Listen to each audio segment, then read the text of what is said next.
और आधे घंटे कोई और देखा, तो मोबाइल को उल्टा रखने के बाद आप बता दोगे मैंने ये 3 नाटक देखे थे, लेकिन सोर्स आप नहीं बता पाओगे। इससे आप नोट देखना, आप अभ्यास करना कि क्या बता सकते हो।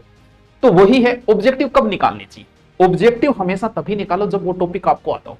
या तो गुरुजी पहले कह दे कि कल इस टॉपिक के ऑब्जेक्टिव होंगे, तो आप उस टॉपिक को पढ़ो, फिर निकालो, थोड़ा फायदा मिलेगा। अगर ऐसे ही सीधे बिना टॉपिक आप शुरू हो गए, कोई फायदा नहीं मिलने वाला। आपको वही ऑब्जेक्टिव याद रहेंगे जिनकी डिटेल आपको पहले से पढ़ रखी है।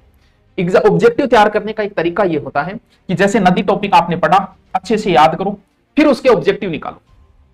यह सबसे बेहतरीन तरीका होता है। स्टूडेंट क्या करता है, इनको तो बहुत शानदार पढ़ता है टॉपिक को, ऑब्जेक्टिव निकालता नहीं है। इस वजह से उसको एग्जाम, क्योंकि एग्जाम तो ऑब्जेक्टिव है, एग्जाम के समय नुकसान होता है। 20 दिन बचे हैं आपके, और 20 दिन रोज 2 मॉडल पेपर निकालो। आपको अच्छा नहीं लगेगा मॉडल पेपर निकालना, हो सकता है, लेकिन आपको सिलेक्शन यही देगा। सर किसके मॉडल पेपर लेके, तुम्हारी मर्जी, क्योंकि रोज 2 मॉडल पेपर के हिसाब से अगर 20 दिन में 40 तो कम से कम है, मैं तो कहता हूं 3-4 निकालो। 40 मॉडल पेपर किसी एक मॉडल पेपर में होंगे ही नहीं, किसी के 10, किसी के 15, जैसे हमारे वाले हैं, आप देखोगे 4th ग्रेड का है 15 है, लगभग ने 10 दे रखे हैं, किसी ने 15 दे दिए, किसी ने 20 दे दिए, तो सबके लिए क्या फर्क पड़ता है। मॉडल पेपर नॉर्मल से पैसे लगते हैं, जिसका मन करे उसका ले आओ, निकालो, मॉडल पेपर निकालो। आपका सिलेक्शन, जो मॉडल पेपर नंबर आ रहे हैं वही एग्जाम के समय। जब 20 दिन बचते, सुबह फिक्स बना लो कि एक सुबह निकालूंगा, एक शाम को, यानी टेबलेट की तरह लो कि एक टेबलेट सुबह लूंगा, एक टेबलेट शाम को लूंगा।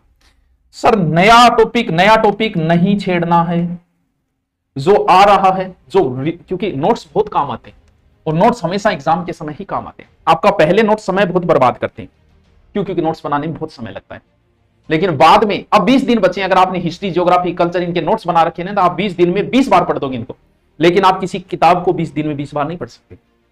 नोट्स पहले आपका समय बर्बाद करते हैं, बाद में आपका समय बचाते हैं। अब नया कुछ मत छेड़ो, नई कोई किताब नहीं लेके आनी है, सिवाय मॉडल पेपर और करंट को छोड़ के। अगर करंट आपके आता है तो लाओ, नहीं आता तो कोई बात नहीं। करंट और मॉडल पेपर को छोड़ के नई कोई गाइड नहीं लेके आनी, जो आपकी पहले है उसे पढ़ो, जो नोट्स है वो पढ़ो।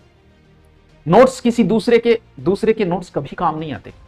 उसकी लिखने की अपनी लैंग्वेज है यार, वो जल को H2O लिख रहा है, तुम जल को जल लिख रहे हो, वो राजस्थान को RJ लिख रहा है, या राज लिख के बिंदी लगा रहा है, अपनी अपनी स्टाइल है नोट्स लिखने की। अपने लिखे हुए नोट्स ही मजा आता है, और एग्जाम के समय वही याद रहे, उनको फटाफट।